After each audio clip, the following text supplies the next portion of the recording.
Your bad boy's doing pretty good, but do you know who else are bad boys? Who's that? Scott and Lance Sage over at the Hobby Tractor Store here in Pleasant Grove. What makes them such bad boys? They've been in business for over 45 years, locally ran and operated by their family. They recently picked up the Bad Boy mower line a couple years ago, and they are now selling America's toughest, baddest mowers out there. You can go over and pick one of these mowers up and mow your lawn in style. And for this spring, they're running a special financing offer of 0% interest for 36 or 48 months on approved credit for all Bad Boy mowers.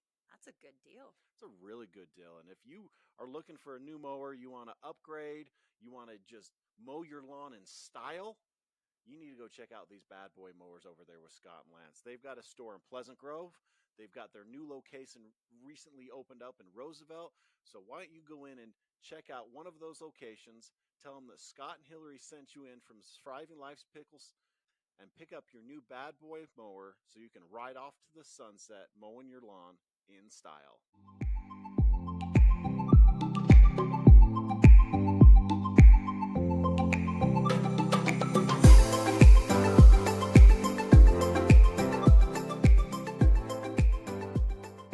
Welcome back, everybody, to another episode of Surviving Life's Pickles. I'm Scott Martin, and I am extremely happy to be here with all of you today. So thank you for coming. I've got a very special guest today, Rachel Anderson, with me today. Thank you, Scott. I'm really grateful to be here today. I'm really happy to have you here. Thank you. So before we kind of get into our topic and what we're going to talk about, we're going to kind of talk about what we're grateful for today. And usually I ask the guests to start. But today, I felt like I wanted to switch it up because I'm just really grateful for a lot of people in my life that have come into our lives that want to help us with all sorts of different things. I just want to give a big shout out. Nobody can see him, but I've got Mike here today that's joined, kind of helping out on the producer side with us. And just wanted to say thank you to Mike for willingness and jumping in and helping on. I'm just extremely grateful for the friendship and getting to know him over the last few months. So it's been those type of relationships and the people that I've come across as we've started this podcast and everybody that's wanting to jump in and be part of it. And it's just been overwhelming about, the kindness of people as we've started this. And so it's been just a wonderful experience. So I'm extremely grateful to have that. I can feel that from you. And that's why you wanted to start with gratitude. Yeah. What are you grateful for today? Ooh, I am also grateful for a lot of things. I think for today, what I'm going to say is chocolate chip pancakes. And the reason why is because I don't really know how to cook. I didn't have that kind of life. And my grandkids, I take my grandkids for a sleepover and we make chocolate chip pancakes in the morning. And I was able to do that today. So I'm going to say chocolate chip pancakes. Well, and it's the memories that Yes. come along with those, right? Yeah. And So that's awesome. thank you. Well, today, the reason we've got Rachel here is she has got an amazing story about, really kind of rising up from a very traumatic addiction that really kind of took over your life, Yes. from what I understand. And you took all of that and rose up out of those ashes and just started to become this wonderful person. And now you're giving back. Now you're working in the recovery space Yes. and teaching people all the things that you learned. And, that's our biggest phrase kind of here as part of the show is turning pain into purpose. And you are a huge example of that. Thank you. That's so kind. Thank you. Yeah. Well, and just thank you for being vulnerable and wanting to share this with everybody. I mean, I know it's really hard being a former addict as well. Sometimes it's really hard to go back to that space. Right. But I think the more that we revisit it in our mind and the more we talk about it, the easier it becomes. Right. And then you see how it helps other people when you share the story. And so once you do that, I feel like, okay, I'm happy to go back and relive some of that because now I just taught somebody what I went through. So that's been a huge thing for me as I've learned that. And I feel that that's probably really similar to you, especially with what you do now. Oh, yeah, absolutely. I think every time that we share, we also heal a little bit more without even realizing it. And I also feel I have this sense of duty because there's a lot of people still struggling. So if I'm here sober today to share my story, I have a duty to be a voice for those that don't have one or may never have one, and to not be afraid to express all of who I am, including my past, or I wouldn't be sitting here today. Yeah. Well, I like what you just said, because I definitely can resonate with that. Every time you share it, you feel a little bit more. I mean, even just recently, me talking about some things that I've gone through over the last few months. After I talked, I'm like, oh, I feel better again. And that's just magic. It is. It's the magic of it. So, well, let's kind of dive back a little bit. Okay. Whatever you feel comfortable sharing, let's just kind of talk about your early years, kind of where that addiction started, maybe kind of the direction, kind of took you. We don't have to get into any of the really dirty, nasty details, but, kind of where it started for you, what direction it took, and how it kind of, at that point, what your life looked like. Yeah, absolutely. So I guess I'll start the way that I grew up. My mom had 7 kids with 5 different dads. And so I have a twin brother. We have the same dad. But growing up, we were always in different places, different dads. I didn't really understand it. And my mom and dad did not like each other. So they would take turns kidnapping us. All I remember is I had a pink sparkly phone book. I also remember payphones, but I only remember like bits and pieces of it. Eventually it went to a point where my dad wanted paternity test. And I remember going to get that test, and my twin brother passed out, and I was angry at my dad. I thought he didn't want us. That's what my mom had said. He didn't want us. My brother passed out. It just was this space of the first part of me feeling tainted in my life, like I'm not worthy or I'm not good enough. But fast forward, what happened is that I was living in Utah for a little bit. And when I was 12, I was being molested by my stepdad. He wasn't any of our dads. And when I told my mom, she shipped me off to Idaho. There's more of that story, and she ended up staying with him. And I went to Idaho with my older sister. When I was in Idaho, I was about 15. I didn't fit in at first. I had like high bangs and lots of makeup, and Idaho was different than Salt Lake. And so I felt like I didn't fit in, but I started finally fitting in. I figured I paved my way by myself. And I remember my dad came to visit me, and he told my twin brother Matt that he had cancer. And I didn't really understand too much. I was like, okay, you have cancer. He had esophageal cancer. And he said it'd be about 6 months for him to live. It had went to his liver, but I didn't fully understand that. And I was still mad at my dad. I was being molested. My mom chose him. My mom said he didn't want me. So I was still mad at him. And he hadn't really done anything. But we would go out there about once a month.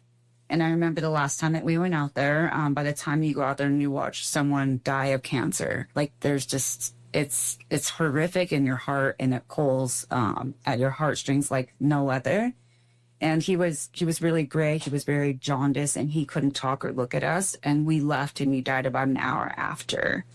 So we came back, and I was trying to like move on, and I was trying to feel okay with it. But I have so much, even today, guilt behind not giving my dad a full chance until it was too late. And then I was never even able to give him a chance. And we went to his funeral, and my older brother's dad was there. And I was really confused. And I guess they were cousins. So my half brother is also my second cousin. And so then the script started flipping as far as like my mom and stories that I was told and things that were happening. So fast forward the next year, I remember I was in high school. At this point, my mom had left. So in junior high, I was living in my car. And I went down and I was legally emancipated. So then that way, my driver's license, schooling, I can do all this stuff by myself. So I got legally emancipated in Boise. And at this time, I remember I woke up for school and I was not feeling good. I felt like I was going to throw up. And about an hour later, I called into school, and about an hour later, got a phone call that my brother died. He was on his way to work, and the guy driving fell asleep. And I was angry. I was really upset. I felt like the guy that driving broke his rib, and my brother died on the scene. And he wasn't even driving. He didn't even fall asleep. And so I was really, really angry. I also felt, oh my gosh, I'm tainted. I had a girl's mom at school say she couldn't hang out with me because that was my dad and my brother back to back. and that I was bad luck. Oh, wow. You were 16, 17 this time? 16. Yeah, that's hard at a girl that age. I mean, you're on your own. Yes. And all this is happening, and then your friends are getting told they can't hang out with you. I can see how that mentally is starting to really affect you.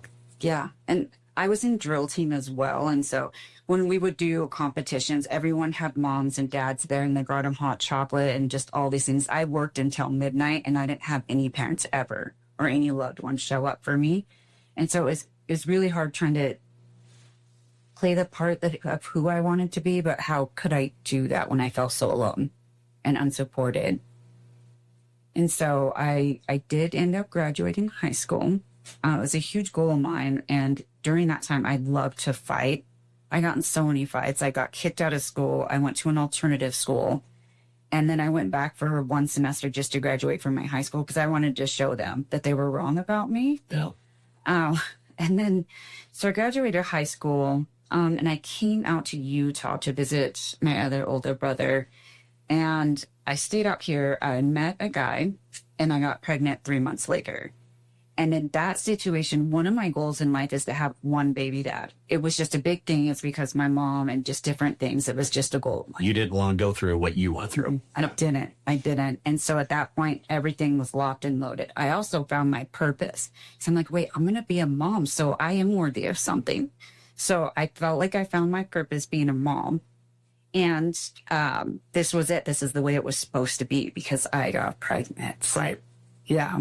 So I was not in love. It was not a healthy relationship from my standpoint. However, he is my kids' dad. I will not say too much because at one point we were in love, right? So I had my son, and I was on top of the world. Nothing else mattered at that point. I had my purpose, my son, and it was fantastic. I felt like a true, genuine woman at that point. Kind of find that was your, like you said, on top of the world. You're excited. Now you have this little child that is everything to you. Right. Yeah. He was about 6 months old. And I got a phone call that my older sister died. And she died of meningitis. She had a headache on Friday, and went to the hospital on Monday, and it was too late. And when they tell you the graphic details of how somebody dies of meningitis, I didn't know how to go through that, and I'd never dealt with the other death either that I went through before. And it still haunts me today when I think about the facts. I think that's why in recovery, some things should not be known, and it's okay to not know. I think that sometimes the details can hurt me far more. Right. And so that just taught me that part of it. So, well, sometimes you say that. Sometimes when you're in your recovery later on, the details will hurt other people. right. And that's stuff that, sometimes you just keep that just because they don't need to know those nitty, nasty, dirty details. Right. You can just talk to them how you overcome the situation. Right. Is it going to be helpful or harmful? Right. Is what I try to think of today. Yeah.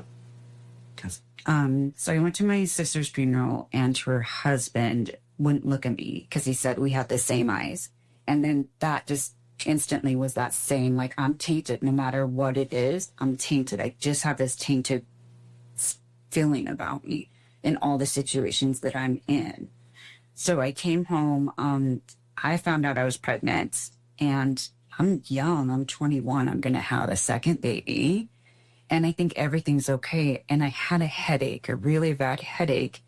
And I told my husband at the time that my head just really hurt. So we decided to go into a doctor, and they checked for the baby, and there was no heartbeat. And I have no idea that you could have it's called fetal demise, that you could lose the baby. I knew of non-abortions, but Miscarriages and stillborns. yeah, but I never knew. And I did feel like it was my fault because I didn't feel him moving for like 2 days before that. And maybe if I would have went in, like, I could have prevented something or done something. But I didn't know that was like a thing, that it wasn't normal. Yeah, well, you're 21. You're young, both of you. Right.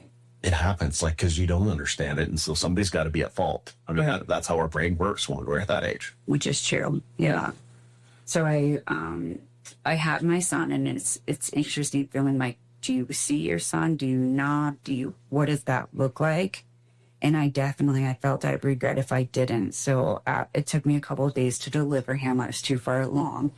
And once I delivered him, I don't know how to explain what it feels like to hold your dead child. I felt like I didn't get to meet him, so I was tainted. I wasn't good enough, but I was holding him. It was just this very turmoil experience within my heart that I did not know how to do it at all. So I'm going to ask this question because I have been there. So I had a daughter. She came out. She was very premature. She lasted about an hour. Yeah.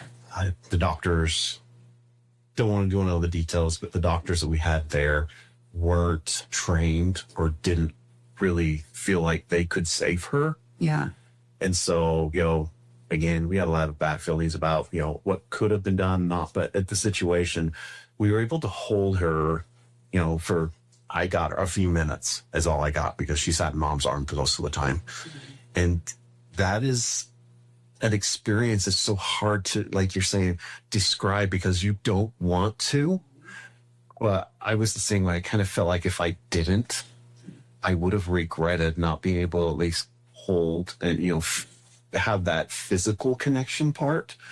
So I'm glad that you took the time to do that. I mean, are you glad that you had that physical connection with her body when she was here, that now maybe you can connect differently? Yeah. So I'm sorry about your daughter. It's interesting to see this is the vulnerability piece when we're open, what can happen, like the beauty that can happen, even though our heart does not feel it right now. With him, I had no regrets. I would still be holding him if I could. None. For some reason, the thought of him made me feel like I was tainted for so long. And then when I found recovery, I thought, wait, he was so special that he died, before I could ever get to know him. And I'm still going to get to know him. I'm going to find him, or he's going to find me somehow. There's some reason behind it, but he's still mine. Yeah.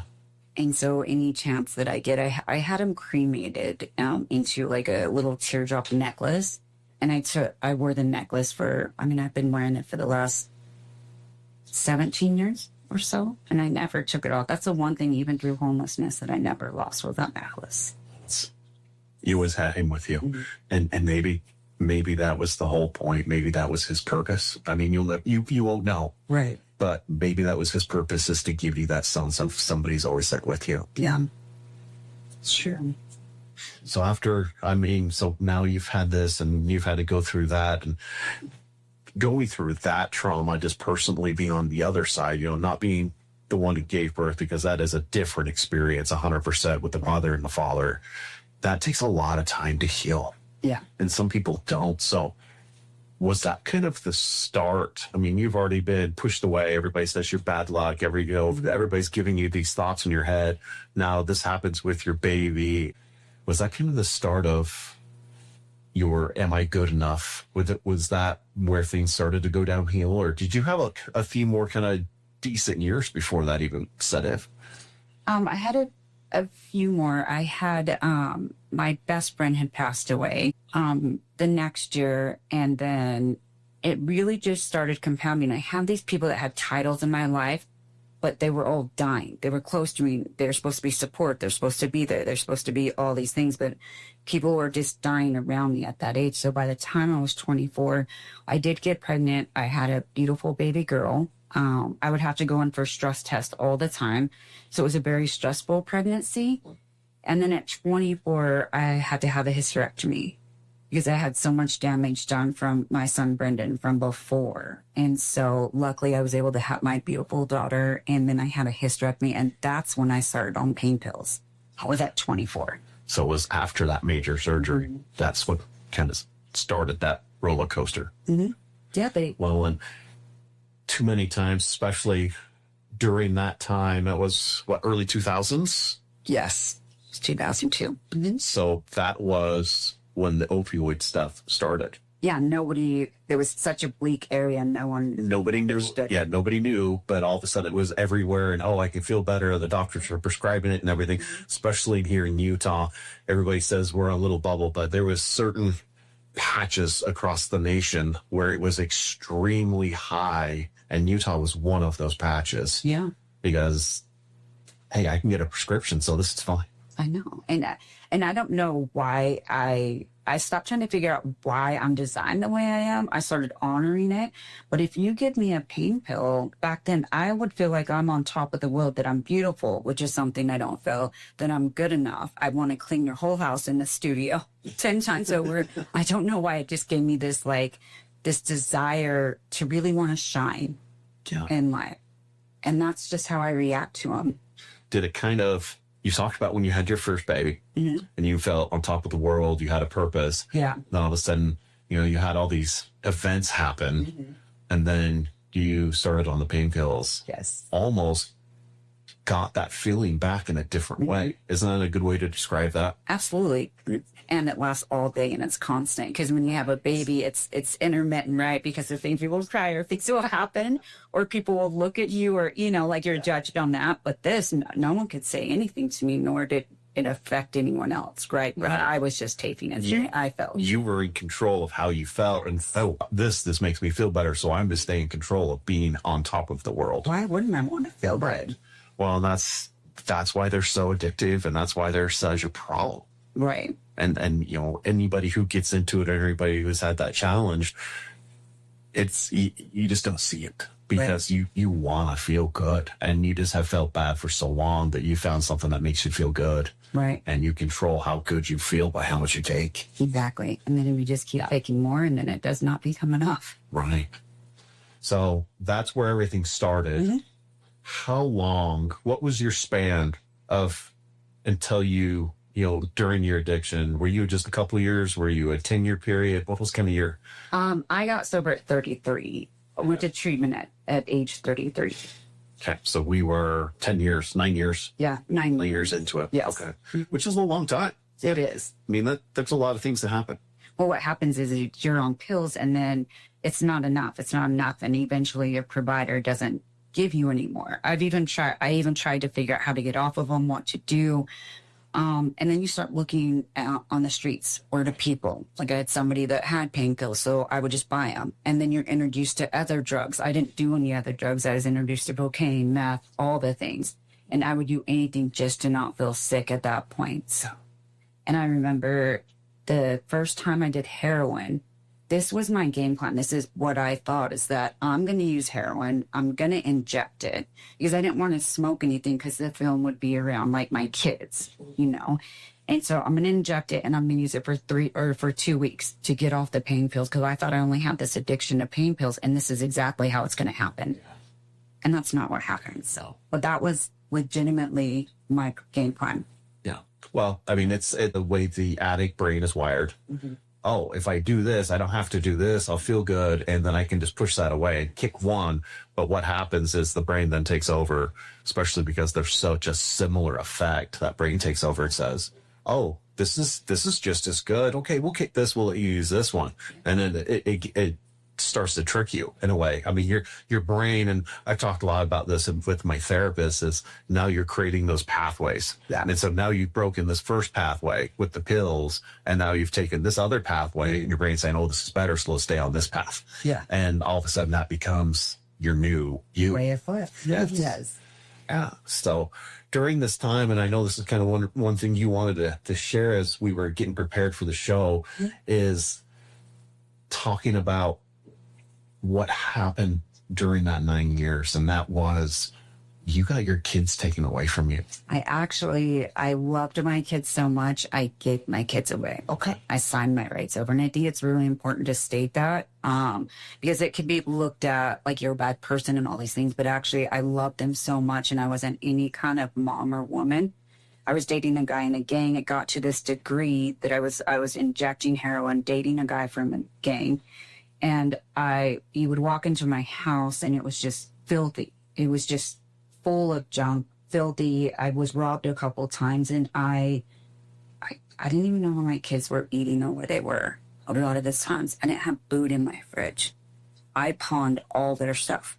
That was one of my goals when I got sober, was to give back the stuff that I had pawned. I was not anything to them, and they deserve so much more. So you were at least cognizant enough, and the true love you had for them shine through your addiction, that you're like, I gotta get them out of this situation. Yeah.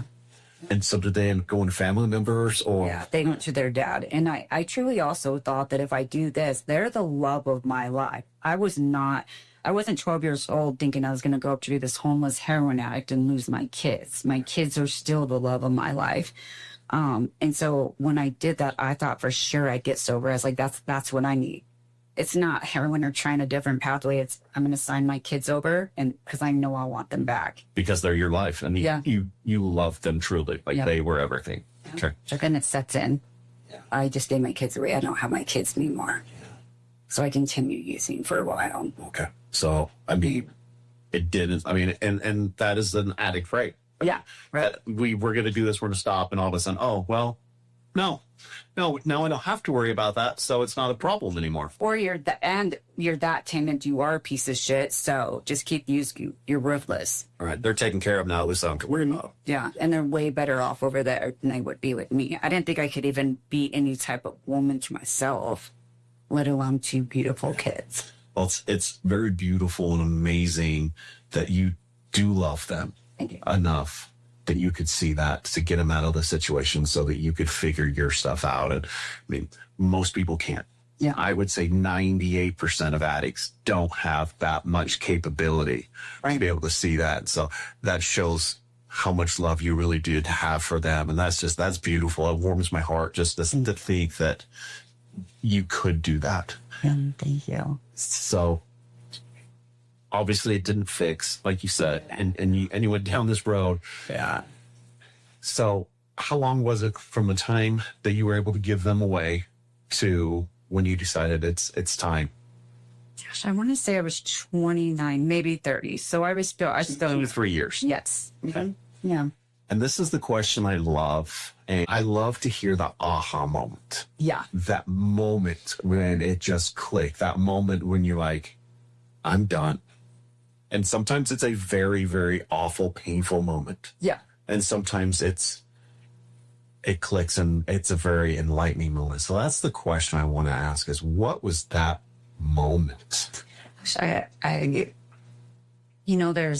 Everybody has this magical story, and mine was actually, I was surrounded by gang members, and I was in a situation where I called the police. And that's the one thing you don't ever do. But I was fearful of my life, and I knew I'd lose it if I didn't. And so fear, I was very, very afraid. Very motivated by fear at that point. Yeah.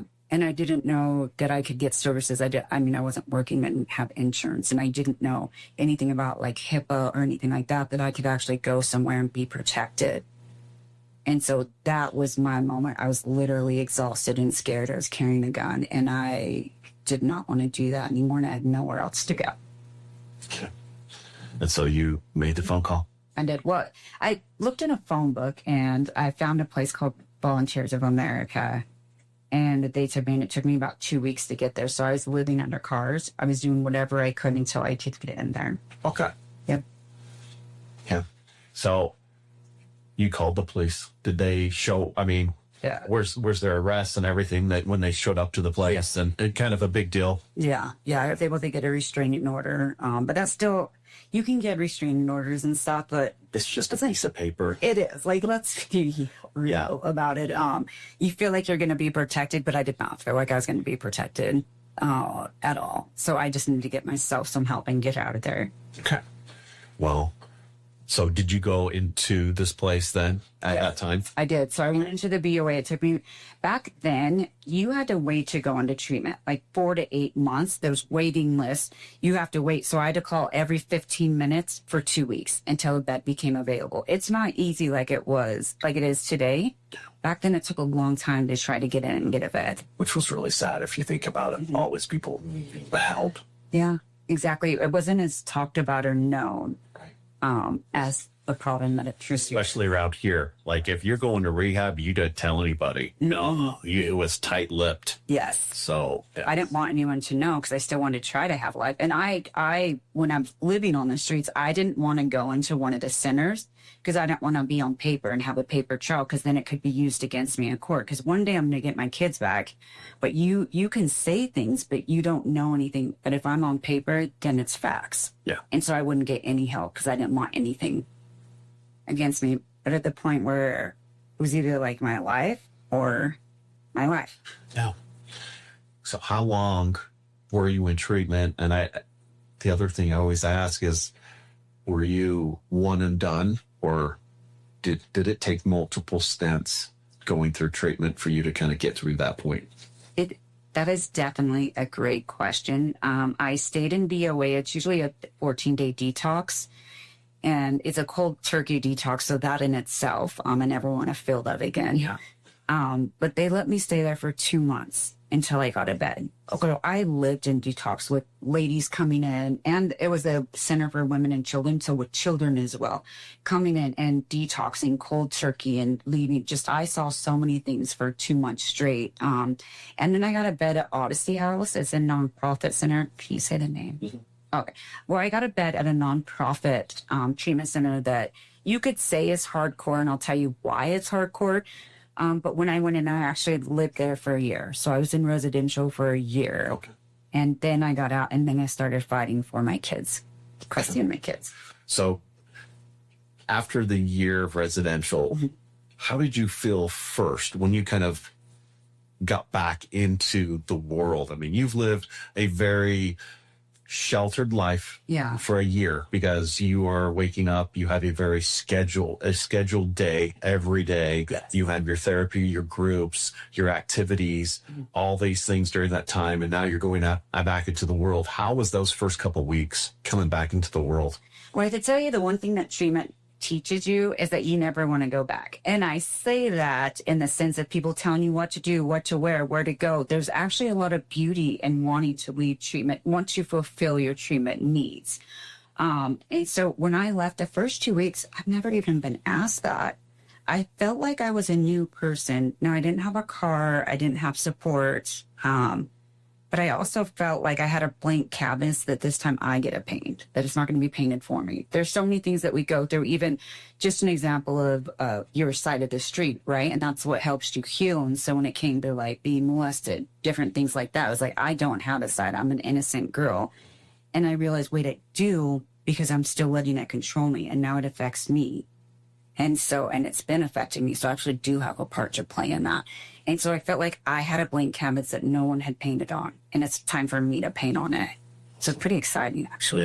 Yeah. I mean, it's a fresh start. Yeah, it's hard at 33. I mean, my kids are 14 and 16. I mean, they're adults. I can't be around them. And it's hard in that situation trying to get back on your feet. I was being judged a lot. Right. Like there's so much judgment, especially being a mom with tattoos that lost her kids. And it's a drug addict. It was really hard back then.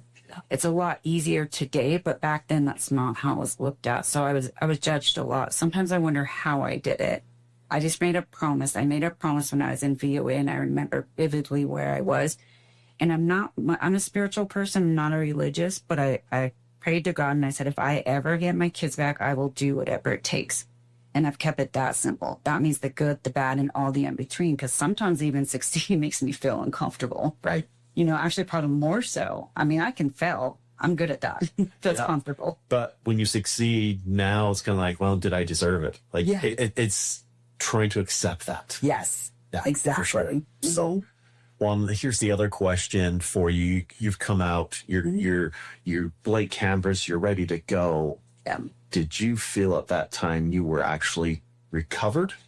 Or did you feel like you were still fighting the sober day-to-day battle? So the cravings definitely went away. I didn't have cravings. Now the behaviors, no, I didn't. The behaviors, I had to keep myself in check all the time because all I wanted to do was run. You get to the point, like I'll physically sit on my hands and my heart will will burn. Like I physically feel it. I was in all these situations trying to get my kids back or be around and their friends, like just everyone that I hadn't been around. So I would sit on my hands all the time. I made 2 rules for myself. Make it to my pillow sober and don't run. So I will sit on my hands if I need to, and if I'm having a rough day or a good day. If I need to go to bed at noon to make sure that I make it to my pillow sober, that is what I do. Okay.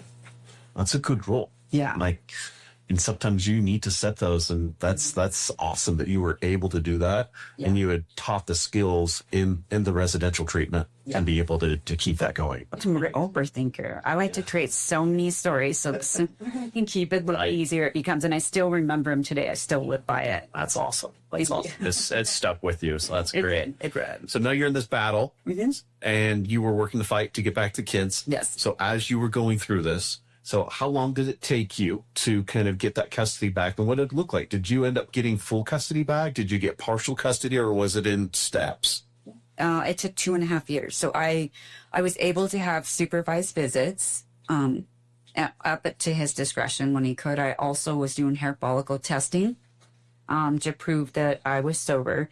And it took me 2.5 years. He did not want me back in their lives. So I went down to legal aid. Okay. And I got an attorney. There's something really cool about that story. But I got an attorney, and eventually, like, there is no reason for him to keep the kids from me. So I remember at 2.5 years, I remember exactly the Starbucks I was sitting at, and I looked up and I saw mountains. I didn't even know we had mountains here. Like, that's how oblivious that I was to my surroundings. And I looked up, I was on the phone with him, and he told me I had custody back, and I was staring at the mountains. I was like, is this what life is really about? Like, here's the beauty of life. And I remember the first time I could drive alone with my kids in the car. I mean, blasting music and driving became our thing. I kept looking back, I felt like I was doing something wrong, but I will never forget that first car ride. What did you listen to? Green Day. They loved Green Day. Green Day was cool back then too. Yeah. So it's Green Day. Hey, they still are. Yeah. Well, and I bet now if you still play that song, all those feelings come back. That moment just gets flooded again, right? You get it on those little moments. You keep them. Yeah. Well, that's awesome. Yeah. Awesome. And so how's the relationship been? I mean, that was a handful of years ago now. They're grown, right? They are. So how's that relationship been? You had to go back, I mean, really be honest with them and just say, hey, this is where mom was. I'm sorry. This is what I've gone through, and kind of talk through it. Did they immediately forgive you, or was it more a very long process? It was definitely long. So one thing I did not do was lie to my kids. One, I couldn't because my ex just would not let me lie about any of it or try to protect what was really going on. But 2, I was just completely upfront with them. So I never lied. So when I first got him back, like, my daughter thought drugs was like smoking and different things, right? They know everything that I've done. Not details, but they know I was homeless. They know I was doing heroin. Like, they know everything. I told myself I would not lie because they deserve the truth. So when I first got him back, that's when my recovery really began. I was almost 3 years sober. And I feel like that's when all the tools and everything came into place. Because at that point, once I got my kids back, I was like, wait, can I even do this? I'm on my own. I'm a single mom. They're adults. Like, I barely even have a car right now. Am I making a mistake? Should I have even done this? And so I remember I just kept making it to my pillow and kept showing up. But my son wouldn't even hug me. He didn't want nothing to do with me. My daughter was like addicted to me. She didn't want me to leave. She had abandonment issues. And they were older. And at that point, my son lived with us. So I had 1 bedroom and I slept on the floor. We didn't have a fridge or anything.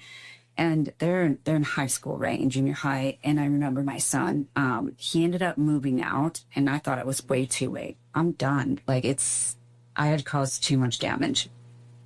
But I had my daughter, and I was like, I made a promise. I made the one promise, and this is part of it. And I just kept pushing through it. Today we have the best relationship. That's why I'm a very, very lucky girl. That's why I feel I have a duty to get back with Ed. Now, I'm looking back, going through those struggles, definitely were hard, but now that's the time that you get to enjoy. And how you're saying, you didn't really hide a lot of your stuff from your kids. Something happened this year, within this last year for me. I haven't ever really talked about a lot of this stuff with anybody. This has been the first year for me to even start talking about any of the stuff I went through and being open. And I finally had got to that recovery stage where I feel like, okay, now I'm okay. This doesn't hurt. I can talk about it. And so my girls came to an event. My two oldest came to an event that I was speaking at. First time ever talking in public about this. So powerful. I hadn't seen my one daughter in 2.5 years at that point. Yeah. And I started saying stuff during that I could see them. They were sitting next to each other, there in the row. And as I was saying stuff, they kept looking back to each other. Oh, that makes sense. Because during that event, I told how when they were little, I moved in with my dealer. Yeah. But we were hiding all that stuff. And then they started, kind of connecting. And afterwards, they just gave me a hug. And they were like, you know what, Dad? A lot of it makes sense. And we're glad you're sharing it with us. Like, it didn't hurt them. It helped them understand why our life was the way it was back then. Yeah. Because they know something. You were smooth, but why not? Right. And now that they know, they understand, and now we can connect, because they just didn't think Dad was just being absent or Dad wasn't doing this. But if Dad had a problem, and he was doing his best with that problem, trying to keep us out of it. Right. But now they understand, kind of why. And being able to reconnect. I mean, I have a better relationship with them now than I ever have. And, they're both older, they're both out of the house, and we talk all the time. Yeah. And it's great. There's so much beauty in that. My sobriety has become my greatest gift in life. My greatest. But I had to go through all this really bleak area and these incidents and events and behaviors to get where I am. But I wouldn't change a thing. I don't know what kind of mom I would have been if I never went through anything. I know the mom that I am today. And I'm very proud of myself to set this example for my kids so that hopefully I can break this generation cycle. There's just generations and generations. But if I can stand here today and do this, then maybe I can just break a little bit. A little bit of it. You just said something to click. So I actually took my oldest, her birthday's next week. We go to lunch for her birthday every year. Happy birthday. And we were sitting there talking, and she was explaining to me how certain things in her life she has caught herself, and how she put it yesterday was, they're starting to control some of my activities. They're starting to control some of my thoughts. So I realized this, Dad. And so now I've changed my thinking. Now I've nope, I need to take back control of this. And she's caught herself. And I know that some of that's come because she's kind of seen, and I've told her with my stuff. Right. And she understands that this is just not me. We do have some genetic stuff in our family that causes us to work this way. We have family chemistry. She's been able to really catch on to that and be more present. And, I don't tell her, she gets to make her own choices, but she's learned that, okay, I'd be more present. And now she can see that. And I was so proud. I mean, such a moment for her to tell me that yesterday. I didn't even know a way to explain it. That's the beautiful part, is when you can't explain it. Yeah. That, she's been able to consciously catch herself and talk about it openly. But hey, I realized this was going on, so I'm taking control again. So even though we're older, we're still setting that example. We can continue to do that. And set it. Now let's talk about now. Okay. You are in the treatment world. I am. How long have you worked in the treatment space? So I've been in the treatment world for about 10 years. Okay. Yes. Okay. So now you've taken the last 10 years, taken your stories, taken everything that's happened to you, and been able to start sharing it with people. Yeah. So really what it came from is that I went to a 4th Street clinic. It's a homeless clinic down in Salt Lake City. And that's your first piece of vulnerability, is getting medical attention. So what I did is I went back to 4th Street Clinic and I got on their CAP committee, their community advisory board. I'm very passionate about unsheltered, about substance use disorders, mental health. And so I wanted to be a part of something bigger than myself because I still had not had my kids. And so I needed to fulfill my time. I also started playing sober softball on Friday nights, which is magical because it's a Friday night, so you don't want to party. Right. People hold you accountable as other people in recovery. So that's a magical thing to start out with. And I met this gentleman, Ian Acker, who quickly became my best friend. And he had an idea about a gym. So what we would do is we would meet on Saturday mornings at 10 a.m. So we do softball. Then we'd meet every Saturday morning at 10 a.m. at the park. And we would do what we call a boot camp. We'd run up the hills and we'd just do all these different exercise movements and just blast music. And it started sticking and people started showing up. And so I did this for 2 years. It kept me safe for 2 years. And I think a lot of it was the times and then also the people and accountability. And so after 2 years, he found his first space and it's called Fit to Recover. And at that point, I brought in the service pillar. I wanted to, service is what definitely keeps me sober, hands down, is stepping outside of myself. And so I started volunteering and doing service at Fit to Recover. And that just stayed consistent in my life. I did boot camp for almost 10 years, unless if I was sick, but it was the one thing that I never missed, especially when I didn't want to go. And so I was introduced from Fit to Recover. I was also introduced to a lot of different organizations because we have a really cool recovery community. We do. And there's a lot of those type. You know, you have Blue, who has Addict to Athlete. Yes. You know, that's a huge one here in the States. There's another one I can think of too that it's a cycle club that I can't remember what it's called. I'll have to look that one up. There's a cycle club where they do the same thing. Instead of running like Addict to Athlete does, they do cycling. Yes. So, but that brings up a question. Okay. How did you use that physical part? Because you said you never missed. Yep. And so now your body's used to this physical part. How did that physical exercise help with your mental recovery? Oh, man. So before I found recovery, I was in drill team in high school. It didn't really count. I never ran from anything but myself and the cops. Yeah. Because I had a warrant. There's like another part of my story. I had like a warrant. And so I didn't feel like I was good enough. I ate my fillings. I was really skinny from, the meth and the heroin. Then I ate my fillings. So I gained like 55 pounds in treatment. I was there for a year. And so the feelings of myself were not very good. But when I started meeting with these 5 people, they didn't judge me. They didn't care. They didn't care. I didn't have my kids. We were just there trying to move our bodies. And I noticed that every time I was done working out, I felt as almost that first time I took the pain pill. I feel alive. I felt great. I feel worthy. And so I held on to that. And I think it was maybe even more like the time I was afraid not to. I didn't know what else to do. You were afraid if you stop doing it, that feeling would be gone, and you instantly have to try to find it again. Right. And where would I do that? I'm still so alone. I had to let go of everyone. But also, when we found the actual space, I didn't know what a kettlebell was or a barbell. Like, I had no idea. But what I did know is when I started using those, I actually felt strong. I like to tell women this all the time because I come from domestic violence.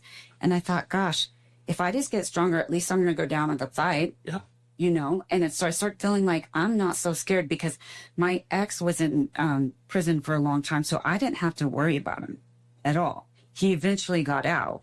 And so I went, but what? So I could live this free life and feeling safe until he got out. What am I going to do? And I'm doing like this physical movement. 1, I started feeling empowered and I felt good about myself. But 2, I also feel like I can protect myself. I'll at least go down and fight this time if something were to happen, because you need to play it out. And so that was probably the biggest thing for me, was feeling like I could protect myself or my kids. And you were in control of every aspect. I mean, now you have become mentally trained. Yes. Your daily mental activities, keeping that strong. Yeah. Now you're doing your physical stuff. Now you feel like, hey, I'm in charge of how I feel, how I look, how strong I am, so I can take care of myself physically. Mm-hmm. What an amazing thing to get to that point, right? Now I'm very lucky. Do you still today use the exercise? Probably not the same, because you're probably not doing it 7 days a week, or what, but do you use it the same way? I mean, do you have your routine, your schedule, and if you miss a day, I mean, this is still part of your normal routine? Again, I'm a very lucky girl. It's part of my job today. I work on a team where I do hiking, I teach fitness, I do all that stuff. So I'm still doing the same things I did when I first got sober. Okay. And that's service, connecting, and physically moving my body. So you're taking those skills that you learned at the early that helped you. Yes. And now you're teaching these to other people. Yes. Okay. What's the feedback? I don't know if I've ever asked anybody, what's the feedback you're getting from those people as you're doing, you'll go on something hard. Let's say you take them on a hard hike. Yep. They're probably complaining half the way up. Yes. Yes, we're right. But afterwards, what's their thoughts? Their thoughts are, they are very grateful that they did it, because in that time that you're moving, I love to point this out in my classes, you weren't thinking about the behaviors, the problems, the drugs, the alcohol, whatever it is during that movement. You are with like-minded people just working to the best of your ability. It all goes out the window. So even if you get that mental break for that hour and a half, that's what you get. And it's this coping that you can take with you. You can go for a hike anywhere. You can do burpees anywhere. Like, this is at your disposal all day, every day. And so it's teaching those new ways that could work for you. You just put them in your pocket and pull it out whenever you need to. See, and I think that's what's awesome about what you're doing is you're teaching them how to do this stuff without a gym. Yes. Without equipment. Yes. And as we sit here, I have all my equipment and things around us. But at the same time, it's so nice not to have any of that. Yeah. No. And be able to do whatever you need to just with your body. Yeah. You can go for the walk. You can take your dog out. You can go for the hike. Mm-hmm. You say, hey, do burpees anywhere. You can do sit-ups anywhere. Any of these things. I think it's amazing that you're teaching these people these skills. And I'm going to pick on Hillary for a second, because she's one of those people who was really not active her whole life. And in recovery, I think she got some of those skills because she needed the same thing. Yes. And it was people like you that were teaching her some of these things that got her active, got her out doing things that she did. I mean, she didn't play sports when she was a kid. She didn't do any of this stuff. Right. So it helped her train that way a little bit. We feel like we can't when it's right here. The goal is to just show up. I think there's a thing that I've learned, like, in my life. So if my verbiage alone, if I say something's hard, I go into this little girl wondering if I can, if I'm worthy. But if you try to challenge me, I also come from this like street mentality of like, we did a lot to get our drugs and alcohol and all that stuff, but try to challenge me. Yeah. So I love being challenged. And so especially being a female and being a fitness instructor, I've gone through a lot of things just because of my gender and my size. And so I've had to go through a lot of things to also like prove who I am as a human being. Like, take everything aside, you have to prove who you are as a human being. And some of my favorite things that I've done is I used to teach fitness in the prison with the guys and the girls. Like, it took a lot from you. I had to get rid of my warrant. Right. Taken care of. I have to clean that. You have to get all that before they'll let you back in. Isn't that funny? Yes. They won't let you in if you have any of that stuff. Yeah. And so you just, like, steps at a time, you just show up, and then you're able to get back in ways you never would have thought. And so I remember one of my favorite things that somebody said, because I always circle up, no one's in front, no one's behind, and always end with gratitude. And one of the most powerful moments is when one of the inmates said, I didn't feel like a monster. And I was like, because you're not. You're a human. Okay, you're in here, but you're not a monster. You work out like you're once. You're not. Well, you got to have that, right? That was their only thing they could do in there. Yeah. But you had that human connection with him for that moment. Yeah. And that's what he needed. Mm-hmm. And I have a friend that she is now working at the prison a few days a week and working with these guys. And I don't know exactly what she's doing. I think she does like some educational stuff and reading and different classes with them. And she says it's completely changed her life, basically because of the connection that she's able to have with these people. And it's not what she's teaching them. And, anybody can go in there and teach them this stuff, but it's that connection that she's being able to have it's just changed her, but it's changed them as well. And so it's a beautiful symbiotic thing that, you're taking what you've learned and transferring it to these people, and they're feeling that. Yeah. You guys are connecting through that. And there's a way to connect. I correlate everything to recovery, but you've got a whole class of guys. and they'll just tattoo you from head to toe, and you put on some Britney Spears and you're doing burpees. Now that's a way to get through to someone. And we're high-fiving. But it happens. I just have to share this because you opened the door. Okay. Welcome. The floor is yours. You say you turn on Britney Spears and you have these full tattoo guys doing this. Okay. Yes. I was that guy. I think I have forever scarred my children because when I was ever having a bad day, when I was ever really struggling, that is what I went to. Yes. I went to Britney Spears. Yeah. We turned it on. You know, there was a few songs that we did that we just turned on because they just resonated. The beat, they got us, they energized us, and I did it. I would be in the kitchen screaming, dancing at the top of my lungs to Britney Spears because I had a bad day. Yeah. And so that's funny that you bring that up because it is that type of music that you have to introduce to some of these guys. Some of those guys that you probably turned that on for never had listened to it before. No. You know, they listened, you know, They're unable to, like ego, pride, or I don't believe, like you're unable to. and it's turning on those happy vibes. And I say happy vibes because it's the vibration that those sounds make Yeah. that resonate different in your body than you know, rock music or, you know, hip hop or rap. It's that pop sound. Mhm. It's energetic, Yeah. the way it vibrates. And so True. you resonate with that with your body and kind of tune into it for that moment, that 3 minutes. Oh yeah, I'm very intentional. Somebody's always going to complain about their music, and I'm like, well, you're getting treatment right now. You're welcome. Yes. But I'm very intentional. So we'll be doing deadlifts, and I'll put on Backstreet Boys. And if they complain, I'm like, when was the last time you ever deadlifted to Backstreet Boys? Right. Welcome to recovery. There you go. There's so much beauty in Love it. I'm like, you're welcome. The one I'll challenge you to play Okay. is Glamorous by Fergie. Oh, I've never played that one. Play that one. If you can tell somebody is struggling Yeah. and they don't want to do something, play Glamorous. Okay. Because then they're singing, they're glamorous, and they almost feel empowered. They can move that weight one time. Yes. Oh my God, that is so great. I'm gonna add that one. I usually go for a little Mariah Carey emotions. That's a good one I too. try to sing it.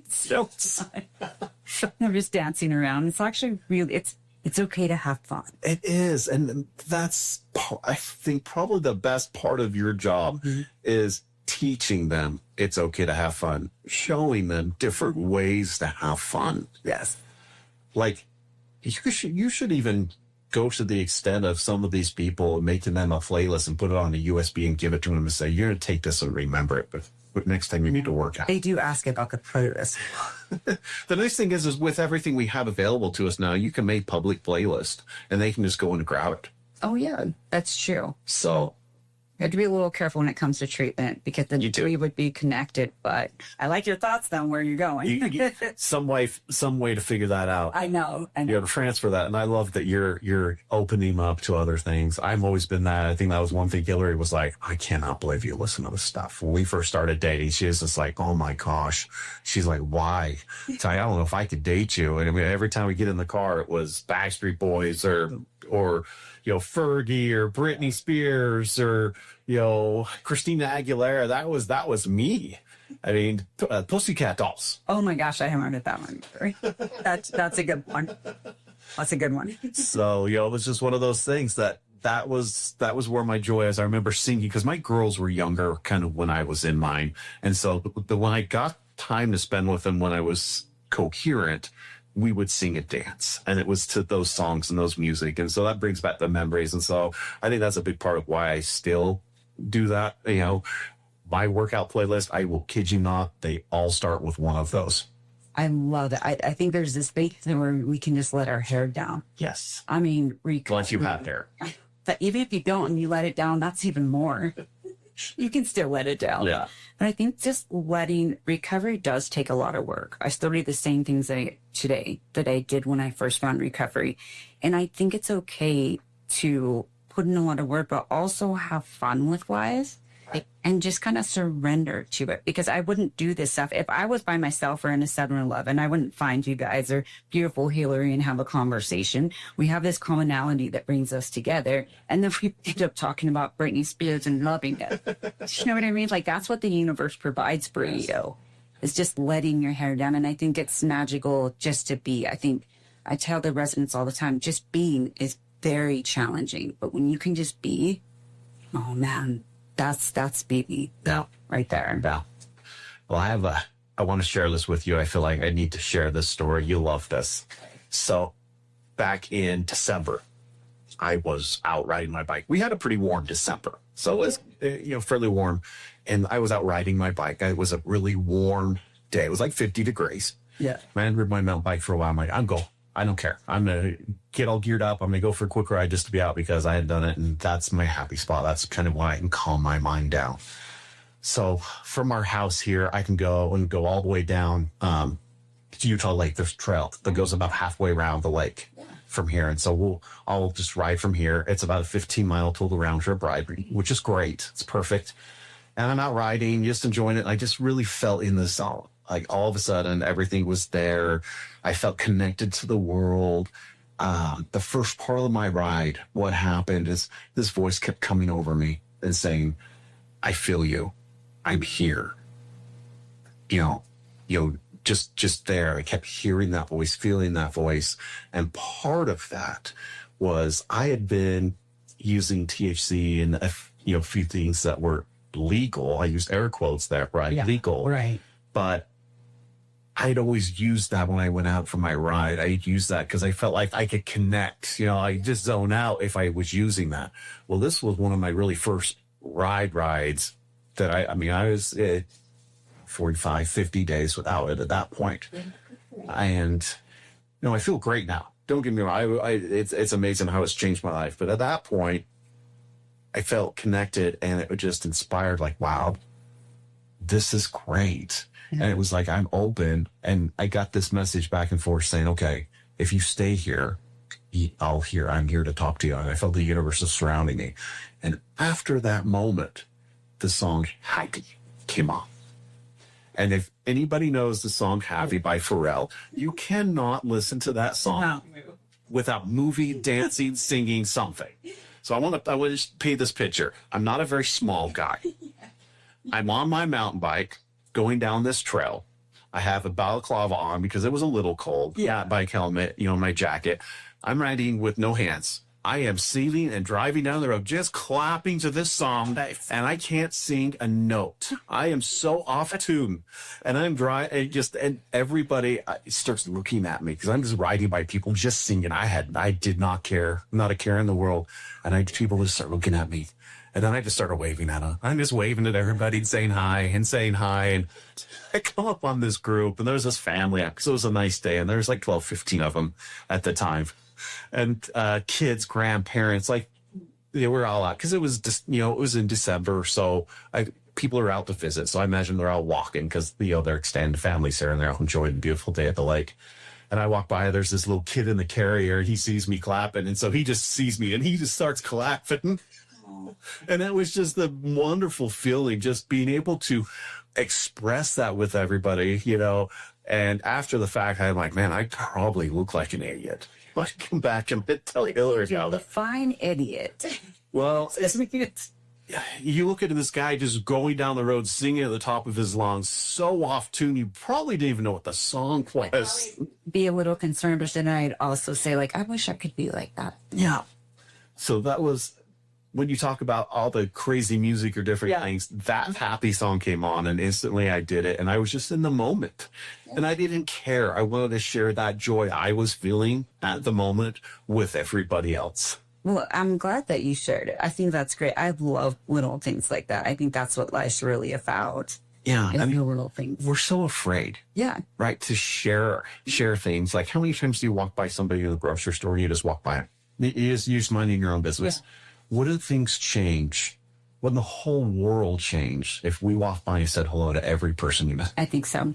I really think so. I try to do that. And one time I was in a meeting and I said, I think everyone could use this.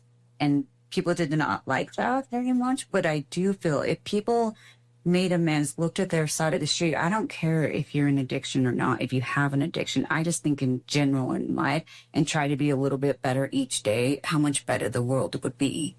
You have an outline of how to do this. And so I think there's so much magic in that. That's why what we have is a gift. We have one of the greatest gifts. We've been I guess you could say even forced, right? Because to do this stuff, but once you do it, you should be the one thank you for it. And that's why I think you share your story. That is a way of giving back and saying thank you. Yeah. Can we just stay here? Well, and I've learned that now that's what makes me happy. This sharing the hard stuff makes me happy. I'll make sure that Hillary knows about the Britney Spears. So she open up. Oh, she does. She does. And once in a while I'll put her on, and yeah, she's just like, I love it. well, Justin Timberlake was just here. Did you go? I wanted to so bad, and I asked Hillary over and over again. She's like, I will not be caught dead there. Oh, she's no. so funny. She would not be caught at that concert. But I'm glad she has boundaries. she does have boundaries, and she holds to them. But I almost took my daughter's schedule that work out, because I told them, like, oh yeah, we'll go, Dad. Like, Yeah. we're totally on board, because I'm going to ask them. So you go. I have to take them, so I'm not the one. Like, I would be the pedophile there, right? I'm this bald guy in the concert, just with all these girls around me, just thinking. So yeah. It's thumping your idea. I mean, I am guilty. I have seen Brittany every time she's been here. Oh. But I had girls, and so I had an excuse. Even if they didn't want to go, I dragged them with me. Doesn't it feel so much better today to say, no, I wanted to go and I enjoyed it? Well, and I became a lot better with it. I have a really good, amazing gay friend named Lewis, and he is obsessed with Brittany even more than anybody I've ever met. And he kind of brought it out of me, because he was cooking. I actually met him when I owned my gym. He came and started working out, and he's like, I'm not going to work out unless you play Brittany. All these boundaries in your life, I love it. And he would stand there. He's like, you have to turn Brittany on every time. And I actually hadn't seen them in about a year and a half. I stopped and seen them in his job a couple of weeks ago, and that was the first thing he brought up. He's like, you still listen to Brittany? Isn't it so cute? It's those moments that you remember. Yes, it is. It's the fun stuff. It is. We get to share it. We get to be happy. And 15 years ago, you and me would be having a very completely different conversation. Or no, having one. No. So this has been wonderful. Last thing, a couple things. Okay. What are the top 3 things that you would love to share with everybody that helped you that through your tragedy and still help you today, that you would love to pass on as some knowledge or activities that people can grab onto? So, Well, I'm definitely going to say the first one is going to be consistency and showing up, that it's never too late. So as I had mentioned before, like my son moved out and I thought it was too late as a mom to really make my amends to him or to show up for him. And he became a dad 5 years ago. And my grandkids, I mean, I thought all this stuff before and my kids, but there is something so special about grandkids that's indescribable that taught me, like, this is what life's about. No matter what you went through, but to be here today with them, that's all that it's about for me in my life. And so to continue to stay consistent and push through, because you're always going to have an opportunity. It's not going to happen when or where you expect it, but I have the best relationship with my son, and I take my grandkids every weekend. And my grandson is autistic. And so because of all the stuff that I've been through and the treatment and stuff like that, I get to learn this new love language. It doesn't scare me. I speak it well. I'm able to identify with it well, but I'm learning this love language that otherwise I would never even have in my life and share that. And it's all because of all this stuff from before in my past. So I would say stay consistent and it's never too late. The next one, definitely fitness. I hold so much in my body. In fact, they told me I had fibromyalgia, and that's one of the ways I got my pain pills. However, the more that I move my body, the more I can release, not just physically, but mentally, emotionally. So I need to continue to move my body, even if that means modification. It doesn't mean you have to lift 100 million pounds 500 times. right. Just means you have to move. Yeah, just show up and do your best for that day, and your best is always good enough. So I definitely feel like fitness, some form of fitness for sure. Get your body moving in your brain.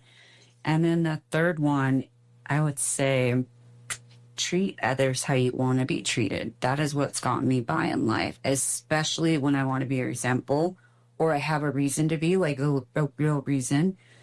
at the end, if I stoop down to that level, I'm just like that person or that thing or that situation. And I know how it feels to be judged and looked at. I remember being homeless. And so I don't know what somebody else is going through, but maybe just that smile or treating them a certain way can change their whole perspective or day.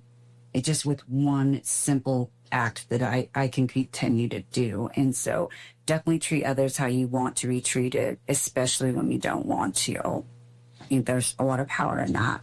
Yeah. I'm almost speechless because it means so much. If you just step out in your comfort zone just to be nice to somebody. Especially when you don't want to. There's just so much power in that.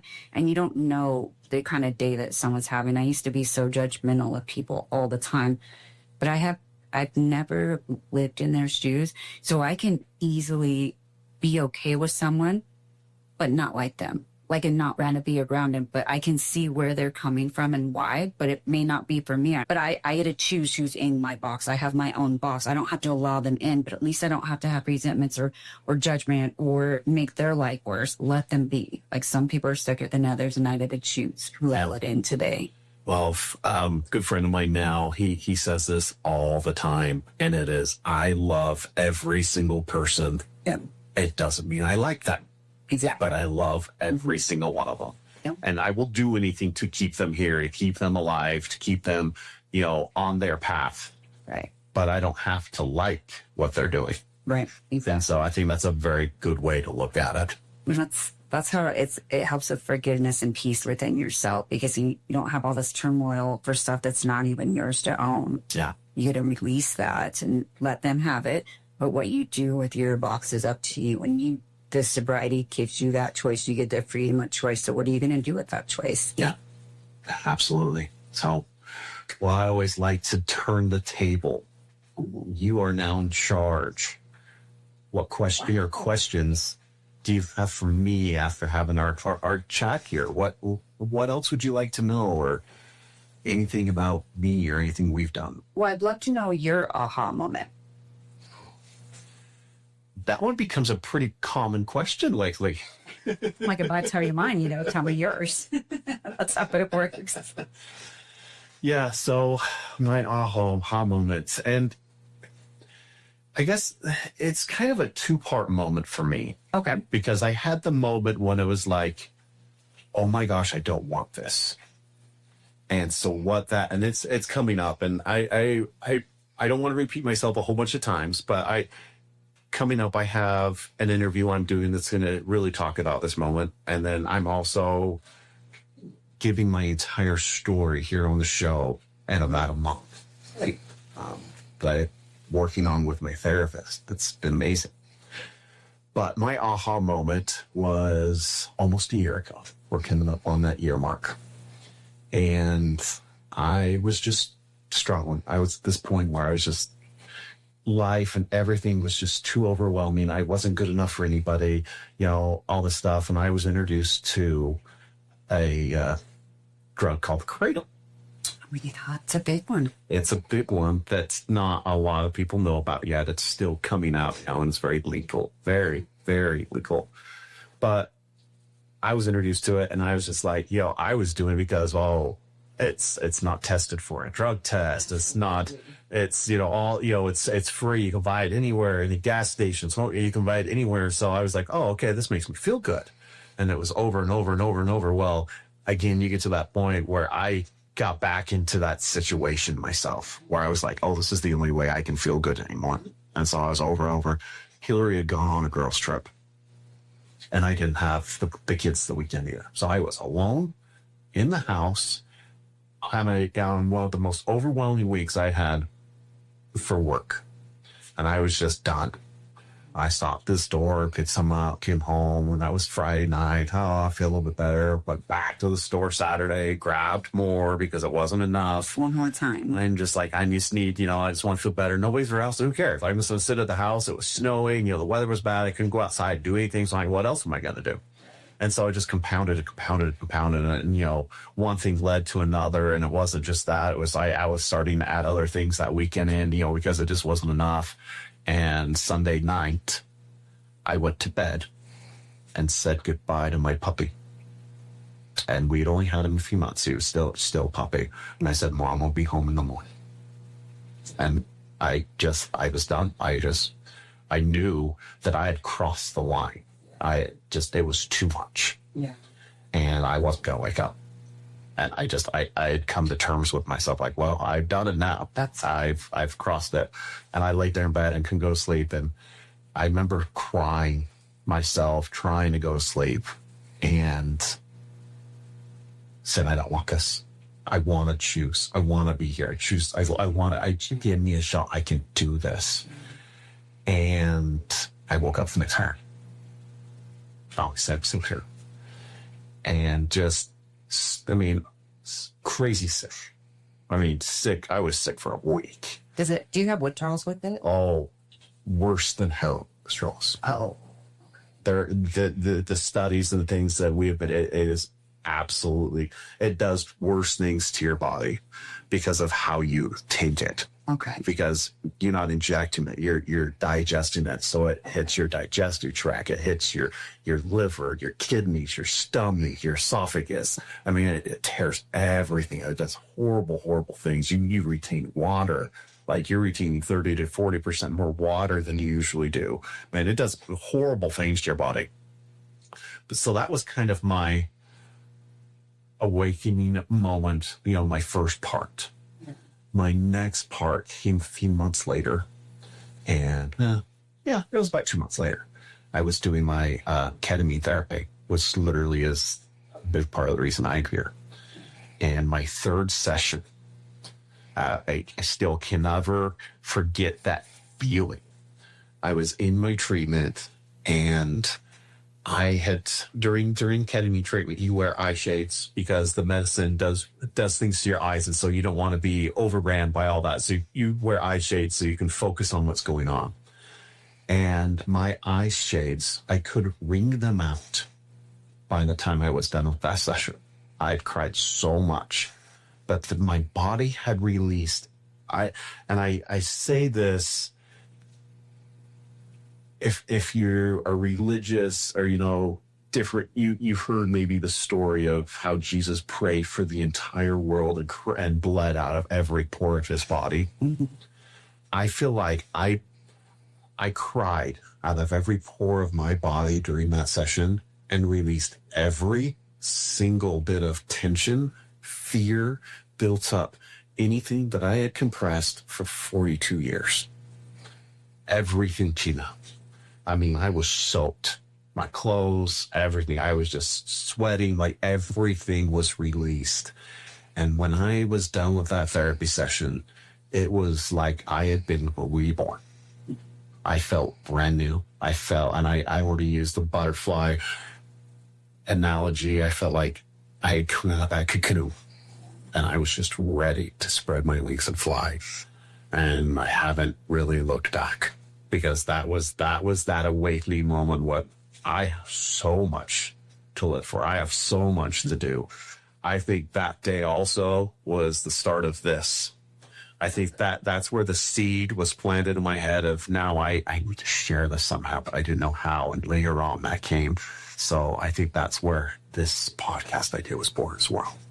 As part of that. So that's kind of my 2-part aha moment. So I've been very fortunate to have that moment, like you're chosen for it, right? And so it's like, what do you do with it? Not everyone gets moments like that, but you did. I did, and I felt like I was given this chance. Mm-hmm. I have to use it. I have to share it. That's why I'm here. That's it. That was going to go along with my other question. I love asking people, like, why they do what they do. Like, why do you care slice pickles? Like, why are you creating this space in your garage instead of parking your truck? Like, why? What's your why? My why, and it started out from the very first conversation when me and Hillary were on the lake on paddle boards, and I decided that I'm going to do this, is because she had spoke that day and sharing her story. I never heard her share it live, in person. We had talked about it, but I never seen her share it in front of a group. And when she was sharing, I was watching everybody's face, and I could see certain people, how she was touching them by certain things she said. And like, it's resonating. Like, she's sharing and she's helping them. Like, I can see it. And so we went to the lake after that. And that's when I had this idea. Like, I can't sing. We all know that. So I can't sing. I love music, but I can't sing and share my message. Yeah. So that's out. So we can't do that.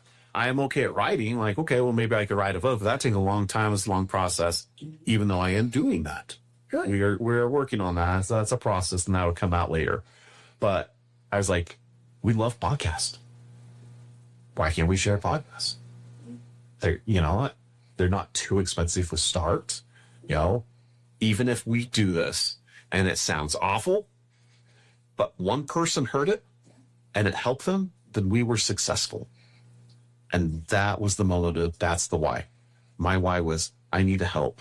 And if I help one person, and sitting here today, you know, we've got a handful of episodes out already. And I can tell you, I have already had multiple messages from people of all walks of life saying, thank you for sharing. Thank you. You've helped me. One of the most powerful ones is we had is just the sentence says, thank you. I need this in my life. Yeah. So that's my why. If it's for nothing else, it's I'm sharing my story. I'm meeting with wonderful people like you, talking about your story so that they can see the challenges we went through, the pickles that we've both been in, and how we've climbed out of that jar and, you know, been reborn. So that's my why, and I'm going to continue doing it as long as I'm able to. Cool, Nate. Okay, last question. Okay. You ready? Let's do it. You like to eat pickles. I love pickles. You really are a pickle lover. We are. Yes. We're very much a pickle family. So, and the funny thing is if anybody has seen the video that we start all our podcasts with or seen it on social media where we had gallons of pickles they dumped on me. We bought 5-gallon buckets of pickles and I sat in a chair and I let my boys dump pickles on top of me. Yes. To show I could survive any type of pickle. So as soon as we were done, you know what they did? You ate them. Oh, yeah. Okay, picking them up off the ground. Picking them up off the ground and we ate them. Like, we didn't waste them. That's the real message right there. You got to survive the pickle. Yeah. You got to eat the pickle and enjoy it. Exactly. Have fun while you're eating pickles. Yes. So, thank you. Thank you so much. Thank you. I love these moments. I feel like the universe brings people into your lives, and it's like whatever our soul needed today, and mine feels great. So I appreciate you. And Hillary, I love her. I feel very full. Of energy. Like now I got lots of stuff I can go do. And Hillary's gonna probably hate it because I have a ton of energy the rest of the day. But that's been wonderful. So. It's Sunday, day for a break. But thank you again, everybody. Thank you so much for tuning in. I have enjoyed sitting here with Rachel. I really hope you have enjoyed. You know, if you guys have any further questions, you want to hear more about her story, reach out to us through the website or on social media. We can get you in touch with her. Again, thank you again for subscribing, for sharing. That is the only way we continue doing this is for you guys to share what you love with everybody else that you love so they can feel the messages that we're trying to provide. So we hope everybody has a wonderful day. Thank you for tuning in.